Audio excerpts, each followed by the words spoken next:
Hey, True Believers, Chris Matt coming at you today with Teenage Mutant Ninja Turtles Leonardo, issue 1 that was supposed to be part of a micro series. I don't know if there's any more of them, but this book is awesome. We've gone over Teenage Mutant Ninja Turtles issue 10, which is the book that immediately follows this. And I love this simplistic wraparound cover. It really encompasses what happens in this book. So let's go ahead and dive into it. The print date on this was 1986. And man, these are the Ninja Turtles that I miss. I love this gritty 90s black and white.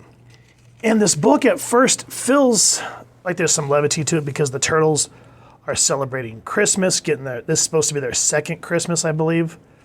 But what happens is this is called What Goes Around Comes Around. It's an Eastman, Laird, Bissett, Dooney, Lawson, Brown, and Levine production. Leonardo's by himself against the Foot Clan. And I want to say right off the bat that the visual storytelling for this book is phenomenal. Because what happens is we go through the paneling. The top panels is Leonardo by himself, while the bottom is the narration that drives the story. And there's great, I don't know if you want to say, I guess you could say juxtaposition, because what they're saying kind of correlates to what's kind of happening with Leonardo.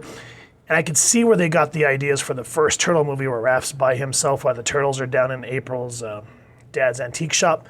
And I can see how they changed that for the film. But this is where they got the idea, especially following immediately into Turtles 10. Now look at this. Look at the penciling and the inking, the body movement of the Turtles and the Foot Clan. Spectacular work. And while that's happening, the Turtles are saying, where's Leo? I thought he was going to help you with dinner. And then Raph says, I think he said something about going on an exercise run. And then Mikey, oh great, so I get to chop all the vegetables because Mike's doing the Christmas dinner. And then again, rooftop, daggers flying, dodges. Gets knocked on his butt by these chains. The foot soldier flees. Leo grabs his sword, and great work of as he sheathes his katana. And then, oh, April, you're back. Did you find a proper tree? Yeah, we got a great one. It's cheap, too. You know, whatever Leo's up to, you can be sure of one thing.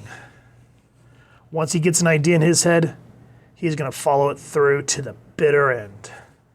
Which we go back up here, we see where that Leo's tracking, where that foot soldier jumped, goes down to follow it only to once again get ambushed.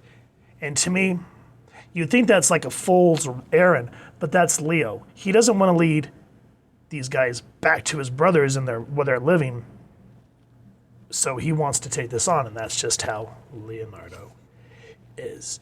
And then April saying, I wonder what he's doing. He's probably doing some last-minute Christmas shopping, maybe bringing home a big surprise. Shunk, chunk. And Leo's just taking these guys down. And you can see the strength of how much he trains and why he is deemed the leader of the Turtles. Now, the Christmas story, I'm kind of leaving out because I want you guys to read it because it is funny. And it feels like as everything goes along the bottom, it reminds me of like old school newspaper comic strips, while everything else that's dark and gritty about the Turtles happens in the top panels. And what I love here is, check this out.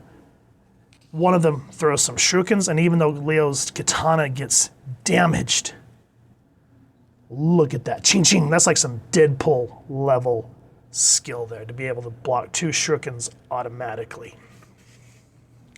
Now what I want to talk about, let me find it here, is once again, foot soldiers flee. Leo finds a way to track them. He finds a way to hide in the public, just like as a ninja should. And even though still they get the drop on him, great artwork. Look at the line work, just chunk, chunk, chunk. Then here he flees away, uses his katana, gently leans out the rag that he was wearing, so he knows what's going on. The surprise has been sprung. He knows that they're waiting for him. However, even with all that said, numbers eventually are going to outweigh you. And in this book, just like the movie kind of picks up where Teenage Mutant Ninja Turtles 10 begins. It's both heartbreaking and moments of levity mixed with great, beautiful artwork. So as I said, we've gone over TMNT number 10, so I'll make sure to leave a card so that you guys can check it out as well.